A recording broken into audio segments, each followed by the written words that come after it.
5 seconds to go.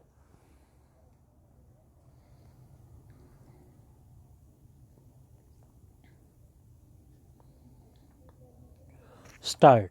The presence at this conference of so many distinguished delegates from different parts of the world is a good indication that the causes of peace, human freedom, and dignity are issues which have aroused the conscience of the human race.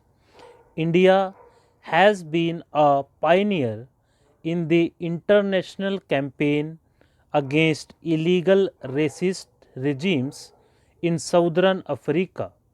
We have also identified ourselves completely with the legitimate aspirations and aims of the nationalist movements struggling against apartheid, racism, and neo colonialism. Our support for liberation movements has also been unqualified. It is therefore in the fitness of thing that this conference should have chosen to meet in India, and that also in the international anti apartheid year. Your deliberations here will have far reaching repercussions on the illegitimate and oppressive racist regimes wherever they may be.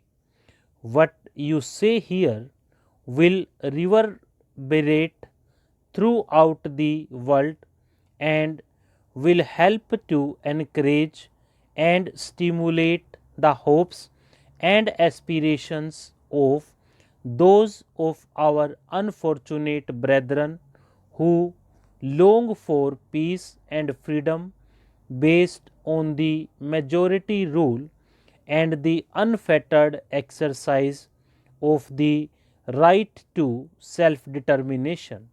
Significant advances in science and technology have brought all right thinking people in the countries of the world together, and international cooperation in all fields connected with the progress and welfare of the human race is expanding.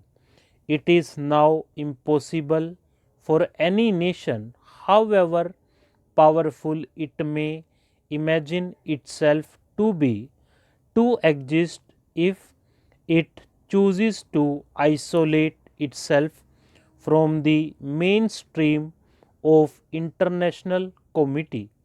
It is our fervent hope in India, and I am sure this conference will fully endorse this view, that efforts to bring about a just and peaceful settlement in Namibia and Zimbabwe will succeed. The United Nations organization, which represents the conscience of the world, has a very important role in shaping the destiny of the people here and bringing peace and harmony to this troubled area. India's association with the hardships and tensions of life for the minorities in southern Africa is long and close. Our association with our oppressed brethren in southern Africa goes back to those days when Mahatma Gandhi, the father of our nation, lived and worked in South Africa.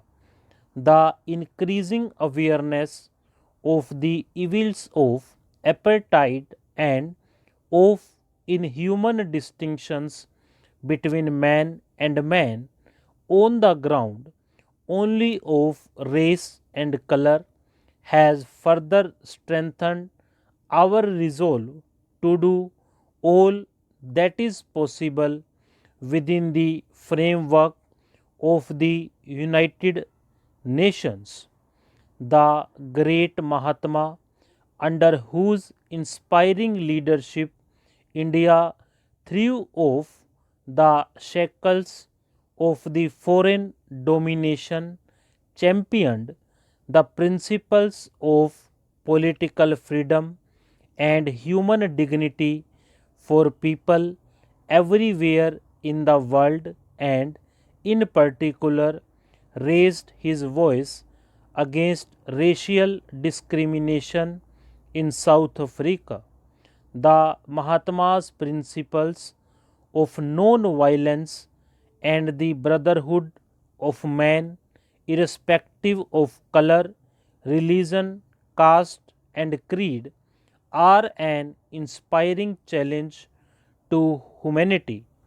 I have every hope that the distinguished delegates gathered here will carry this message with them, which embodies in it an abiding hope for mankind in a world full of man made tensions, made more dangerous by the furious arms race and the feverish stockpiling of weapons of destruction.